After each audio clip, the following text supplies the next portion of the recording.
Welcome to the Teacher's Guide to Down Syndrome. No. Welcome to the Teacher's Guide series, brought to you by Olivia and Becky.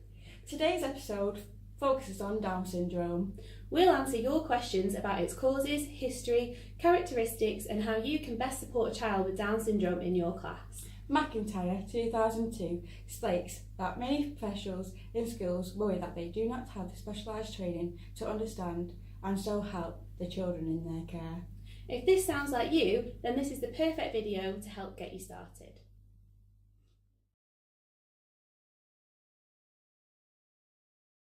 Down syndrome is caused by an extra copy of chromosome 21, sometimes called trisomy 21. Down syndrome randomly affects 1 in 1,000 babies born. That is 2 babies every day in the UK.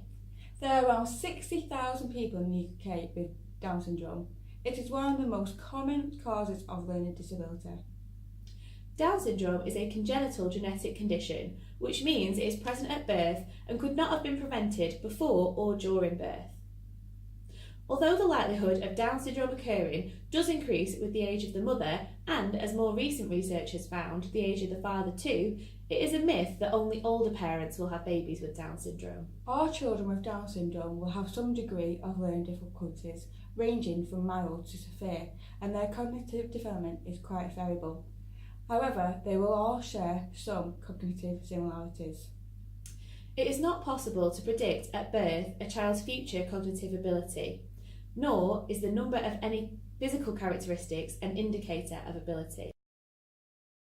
John Langdon Down first identified the syndrome in 1866, noting the similarities between individuals. However, it took until 1959 for French geneticist Jérôme Lejeune to discover the extra chromosome, and later scientists would discover it to be the 21st. In 1868, Dr. John Langdon Down founded an institute where people with learning disabilities could be cared for and educated. And to this day, the building is home to the Down Syndrome Association and is widely regarded as the spiritual home of Down syndrome. Down's ideas were, for his time, practical and innovatory, and he is recognised today as an astute clinical observer. In his work, Down refers to the characteristics as of the Mongol type, leading to the term Mongolism. It's important to note that although his papers frequently refer to idiots and imbeciles, these were descriptive terms of the time. However, this and other terms now considered derogatory are no longer used today. This change began when, in 1961, a group of experts wrote to the editor of medical journal The Lancet, advocating the name Down syndrome and calling Mongolian idiocy a misleading and embarrassing term. 4 years later, in 1965, the delegate from the People's Republic of Mongolia requested that the World Health Organization also drop the term Mongolism in favour of Down syndrome due to its derogatory nature. Further evidence of changing attitudes can be seen by reviewing Down's original research, which claimed individuals with Down syndrome had such similar characteristics that it was difficult to believe they were not children of the same parents.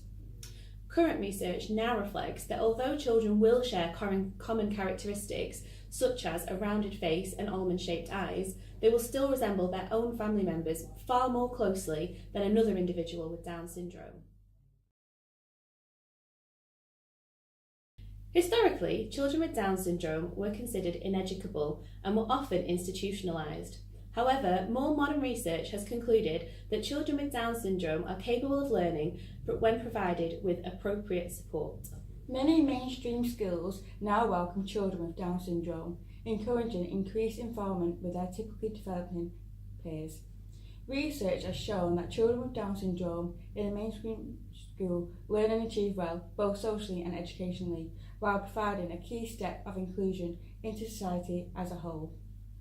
Inclusion is also a key focus in current education policy, encouraging more children with a greater degree of need to be educated in a mainstream setting. The most recent of these is the 2014 SEND Code of Practice, which sets out the expectations for those working with children and young people with SEND. It takes the child's views and aspirations into account and introduces education, health and care needs, assessment and plans to provide a coordinated approach to support. As Teacher Standard 1 states, teachers should set high expectations of all pupils. It is important not to limit expectations based on a superficial idea of what is typical for a child with Down syndrome. Children with Down syndrome vary in their milestones as widely as any group of children without their difficulty. It is important to see positives along with the challenges. So by looking at a child's strength as well as their difficulties, we begin to see how they learn best and how we, as teachers, might support them.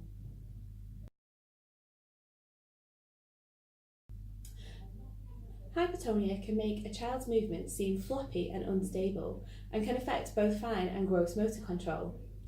A physiotherapist can devise a programme of exercises to strengthen a child's muscles, but play and extracurricular activities are also great for improving overall muscle strength and developing confidence. Children with Down syndrome are usually very sociable and are particularly good at watching and imitating others. Therefore, you should aim to provide lots of opportunities for children to socialise and watch others at play, because they learn from children around them. Working with good role models whose learning stage is just beyond theirs can help them to achieve their goals. Children with Down syndrome commonly have speech delay due to a combination of their learning difficulty, low muscle tone and sometimes hearing problems. Although children with Down syndrome may struggle to express what they can understand, they are strong visual learners, so learning Makaton is a potentially beneficial support strategy. The gestures alongside speech and the accompanying symbols help children to communicate with those around them by using their visual and social strengths to their advantage. Makaton is also beneficial because hearing loss is another common symptom in children with Down syndrome. This is frequently caused by conditions such as glue. However, due to improved diagnosis and treatment, this is now decreasing. Even when children with Down syndrome don't suffer from hearing loss, they still have poor auditory working memory. This makes remembering and responding to verbal instructions a challenge. Scrapbooks, memory boxes and revisiting resources are great ways to assist children in combating their short-term memory problems. Despite children with Down syndrome being excellent visual learners, all of them will have poorer vision than their peers, and 60 to 70% of children with Down syndrome will need glasses before age 7. A referral to a teacher of the visually impaired can help with this, as well as supplying well thought out resources such as enlarged text, allowing pupils to write in bold pen rather than pencil and providing bright, clear visual aids. We can see from some of these examples that children will benefit significantly from interaction with additional professionals. As such, our final support strategy is to call upon the expertise of others in your setting, such as the SENCO and those with prior experience working with children with Down syndrome. Although this can seem overwhelming at first, it's helpful to remember that what benefits learners with Down syndrome often has benefits for others in the class as well. What good practice for children with Down syndrome can be good for everyone. It is important to remember that Down syndrome is just one aspect of a child. Their condition will not define everything about them. Children with Down syndrome are unique, just like every other child in your class. They have a unique set of skills and abilities. Down syndrome is a widely varied condition, and though we have done our best to provide a brief overview, this video alone will not be sufficient to develop best practice for a child with Down syndrome in your class. However, we hope it's provided a springboard to further research and reading. The Down Syndrome Association website is a great place to start. It is filled with practical advice and support, such as their Education 21 campaign, which highlights the role of educational research in understanding Down syndrome. There are many brilliant books available, or you could look at one of the many outstanding World Down Syndrome Day awareness campaigns. We will leave you with a short clip of this year's video, 1,000 Years.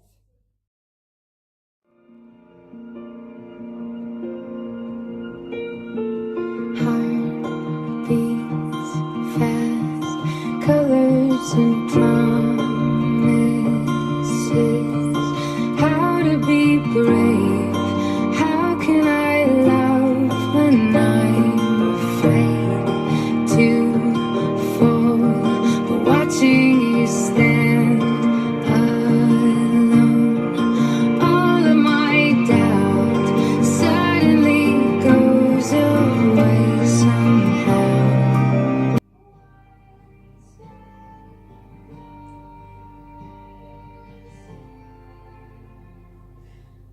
Thanks for watching!